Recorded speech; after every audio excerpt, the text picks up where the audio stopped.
Hi all, അസ്സാം വലൈക്കും. Horror റെസിസ് വേൾഡിലേക്ക് എല്ലാവർക്കും സ്വാഗതം. ഇന്നത്തെ റെസിപ്പി നല്ലൊരു വെള്ളാപ്പത്തിൻ്റെ റെസിപ്പിയാണ് കേട്ടോ. നല്ല പെർഫെക്റ്റ് ആയിട്ട് എങ്ങനെ ഉണ്ടാക്കുക എന്നുള്ളത് പറഞ്ഞു തരാം. ഈസ്റ്റോ ബേക്കിംഗ് സോഡയോ കാപ്പി കാച്ചിലോ ഒന്നുമില്ലാതെ നല്ല വൃത്തിക്ക് എന്താ പറയുക ഹെൽത്തി ആയിട്ടുള്ളൊരു വെള്ളാപ്പത്തിൻ്റെ റെസിപ്പിയാണ് പറയുന്നത് കേട്ടോ.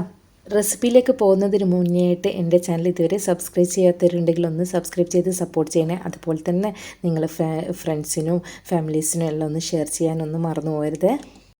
അപ്പം നമുക്ക് നല്ല പഞ്ഞി പോലുള്ള വെള്ളപ്പം ഉണ്ടാക്കാൻ വേണ്ടിയിട്ട് എന്തെല്ലാം വേണമെന്നുള്ളത് നോക്കാം. പിന്നെ ആദ്യം തന്നെ നമുക്ക് വേണ്ടത് പച്ചരിയാണ്. പച്ചരി ഞാനിപ്പോൾ 2.5 ഗ്ലാസ്സോളം പച്ചരി എടുത്തിട്ടുണ്ട് കേട്ടോ. ഇതൊരു 6 മണിക്കൂറോളം ഞാൻ കുതിർത്ത് വെച്ചതാണ്. 6-6.5 മണിക്കൂറോളം കുതിർത്ത് വെച്ചിട്ടുണ്ട് കേട്ടോ. അപ്പോൾ പിന്നെ ഇതാ നല്ലോണം ഇത് കുതിർന്ന് വന്നിട്ടുണ്ട്. കഴുകിയതിന് ശേഷമാണ് കുതിർക്കാൻ വെക്കേണ്ടത്. ഇനി നമുക്ക് വേണ്ടതെന്ന് വെച്ച് കഴിഞ്ഞാൽ തലേന്ന് രാത്രി ഞാൻ തേങ്ങൻ്റെ വെള്ളം, അതായത് നമ്മൾ ഇതിലേക്ക് ഇടുന്നത് വെറും ഈ തേങ്ങൻ്റെ വെള്ളം മാത്രമാണ് കേട്ടോ പുളിപ്പിക്കാൻ വേണ്ടിയിട്ട്. അപ്പോൾ അതിലേക്ക് 2 ടേബിൾ സ്പൂണോളം പിന്നെ ഇത് നമ്മളെ എന്താ പറയുക പഞ്ചസാര ഇട്ട് കൊടുക്കുക. ഒരു തേങ്ങൻ്റെ വെള്ളമാണ് ഇത്. എന്നിട്ട് ഇട്ട് കൊടുത്തിട്ട് നന്നായിട്ട് അതൊന്ന് ഒരു ദിവസം തന്നെ, അതായത് തലേന്ന് ആക്കി വെച്ചതിന് പിറ്റേന്ന് മാത്രമാണ് ആ തേങ്ങ വെള്ളം യൂസ് ചെയ്യേണ്ടത് കേട്ടോ. അപ്പോഴേക്കും ഒരു പുളിപ്പെല്ലാം വരും. ഇനി നമുക്ക് വേണ്ടതെന്ന് വെച്ച് കഴിഞ്ഞാൽ 1/4 കപ്പോളം പിന്നെ തേങ്ങയാണ്. അതുപോലെ തന്നെ 1/4 കപ്പോളം ചോറും പിന്നെ 2.5 ഗ്ലാസ് പിന്നെ അരിയല്ലേ ഞാൻ എടുത്തത്. അപ്പോൾ അതിന് 1/4 കപ്പോളം, 1/4 കപ്പ് വേണമെന്നില്ല, എന്നാലും തേങ്ങൻ്റെ രുചി കൂടുന്നവർ നല്ല ടേസ്റ്റാണല്ലോ. അപ്പോൾ ഇതാ എല്ലാം കൂടിയിട്ട് ഒന്ന് മിക്സ് ചെയ്യാം. നേരത്തെ പറഞ്ഞത് മറന്നു പോരുത്, തേങ്ങൻ്റെ വെള്ളം ഒരു ദിവസം പുളിപ്പിച്ചതിന് ശേഷം മാത്രമാണ് യൂസ് ചെയ്യാൻ പാടുള്ളൂ കേട്ടോ. ഇനിയിപ്പോൾ തേങ്ങൻ്റെ വെള്ളം ഇതാ ഞാനിവിടെ പുളിപ്പിച്ച് വെച്ചിരിക്കുന്ന തേങ്ങൻ്റെ വെള്ളമാണ് ഇത് പിന്നെ നല്ല കട്ടിയായിട്ട് തന്നെ ഇരിക്കും ഒരു ദിവസം പുളിച്ച് കഴിഞ്ഞ് കഴിഞ്ഞാൽ. അപ്പോൾ ഇത് എന്താക്കാം, നമുക്ക് ഒന്നിക്കിടെ അരക്കുമ്പോൾ തന്നെ ചേർത്ത് കൊടുക്കുക, അല്ലെങ്കിൽ അരച്ചതിന് ശേഷം, അതായത് അരി അരച്ചതിന് ശേഷം ഇട്ട് കൊടുക്കുക. പഞ്ചസാര തേങ്ങൻ്റെ വെള്ളത്തിൽ തന്നെ ഇട്ട് കൊടുത്തതുകൊണ്ട് ഇതിൽ മധുരം ആവശ്യമുണ്ടെങ്കിൽ മാത്രം ഒരു ടേബിൾ സ്പൂണും കൂടി ചേർത്ത് കൊടുക്കുക കേട്ടോ. പിന്നെ ഇതിലേക്ക് മറന്നു പോകാതെ ചേർക്കേണ്ടതെന്ന് വെച്ച് കഴിഞ്ഞാൽ കുറച്ച് പിന്നെ 1 ടീസ്പൂണോളം നമ്മളെ പിന്നെ വെളിച്ചെണ്ണ, അത് മസ്റ്റായിട്ടൊന്ന് ഇട്ട് കൊടുക്കണം കേട്ടോ. എന്നാൽ നല്ല രുചിയും മണവും എല്ലാം വരും കേട്ടോ. അപ്പോൾ ഇതാ എല്ലാം കൂടിയിട്ട് നമുക്കൊന്ന് മിക്സ് ചെയ്യാം. ഞാൻ നേരത്തെ പറഞ്ഞതുപോലെ തന്നെ തേങ്ങൻ്റെ വെള്ളം ഈ നേരത്ത് വേണമെങ്കിൽ അങ്ങനെ ഒഴിച്ചു കൊടുക്കുക കേട്ടോ. അല്ലെങ്കിൽ അരക്കുമ്പം തന്നെ ഒഴിച്ചു കൊടുത്തു കഴിഞ്ഞാൽ കുഴപ്പമില്ല. അരച്ച് ലാസ്റ്റത്തെ അരക്കലിന് മാത്രം ഒന്ന് ഒഴിച്ചു കൊടുത്തിട്ട് ചെയ്താൽ മതി കേട്ടോ. അപ്പോൾ ഞാനിപ്പോൾ അരച്ച് വെച്ചതിൽ എനിക്ക് കുറച്ച് വെള്ളത്തിൻ്റെ കുറവുണ്ട് കേട്ടോ. അപ്പോൾ അത് കുറച്ചും കൂടി വേണമെങ്കിൽ വെള്ളം ഒഴിച്ച് വെക്കണേ. ഇതാ അപ്പോൾ രാവിലെ ആയിരുന്നു ഞാൻ എടുത്ത് നോക്കിയത്. അപ്പോഴേക്ക് നല്ലോണം ഏകദേശം നമ്മളെ മാവൊക്കെ ഒന്ന് പൊങ്ങി വന്നിട്ടുണ്ട് കേട്ടോ. അപ്പോൾ ഞാൻ പറഞ്ഞല്ലോ കുറച്ച് വെള്ളം കുറവായിരുന്നു രാത്രി അരച്ചിട്ട് ഇടുന്ന സമയത്ത്. അപ്പോൾ കുറച്ചും കൂടി അതൊന്ന് ലൂസാക്കി എടുക്കണം കേട്ടോ.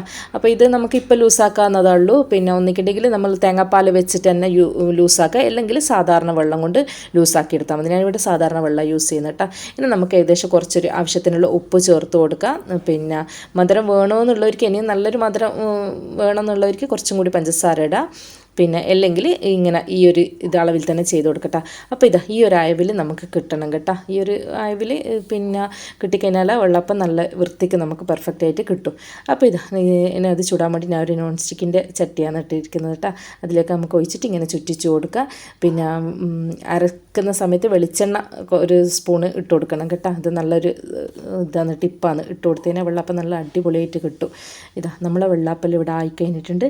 പിന്നെ ഇതാ ഒന്നാമത്തെ ചുട്ട് നല്ല അടിപൊളി വെള്ളാപ്പത്തിന് നല്ല സോഫ്റ്റ്, അതായത് നമുക്ക് ഈസ്റ്റോ സോഡയോ ഒന്നും ഇടാതെ നല്ല പെർഫെക്റ്റായിട്ട് ഇങ്ങനെ കിട്ടും പിന്നെ തേങ്ങാ വെള്ളത്തോണ്ട്.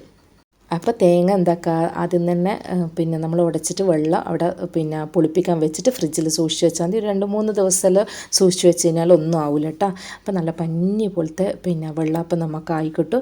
പിന്നെ ഇങ്ങനെ ഓരോന്നോരോന്നായിട്ട് നമുക്ക് ചുട്ടെടുക്കാം കേട്ടോ. ഈ നോൺ സ്റ്റിക്കിൻ്റെ ചട്ടീനെക്കാട്ടി നല്ലതാണ് കേട്ടോ ഈ ഇരുമ്പിൻ്റെ ചട്ടി. പണ്ടെല്ലാം ഇരുമ്പിൻ്റെ ചട്ടിയിലാണ് വെള്ളാപ്പം ചുടാൻ, അതും ഒരു പ്രത്യേക ടേസ്റ്റ് ആട്ടോ. ഇരുമ്പിൻ്റെ ചട്ടിയുള്ള ആൾക്കാരെ ഇരുമ്പിൻ്റെ ചട്ടിയിൽ ചുട്ടെടുക്കുക കേട്ടോ. പിന്നെ നോൺ സ്റ്റിക്കിൻ്റെതെന്ന് പറഞ്ഞാൽ നമുക്ക് എളുപ്പം വേഗം ആയിക്കിട്ടും. ഇരുമ്പിൻ്റെ കുറച്ചും കൂടി ഒന്ന് വെയിറ്റ് ചെയ്യേണ്ടി വരും, അതാണുള്ളൂ വ്യത്യാസം. എന്നാലും രുചി കൂടുതലുണ്ടായാലും മറ്റേ തന്നെ കേട്ടോ ഇരുമ്പിൻ്റെ. അപ്പോൾ ഇങ്ങനെ ഓരോന്ന് പിന്നെ ചുട്ടിട്ട് നമുക്ക് എടുക്കാം. എല്ലാവരും ഒന്ന് ട്രൈ ചെയ്ത് നോക്കണം കേട്ടോ. അത്രയ്ക്കും നല്ല അടിപൊളി വെള്ളാപ്പാന്ന്.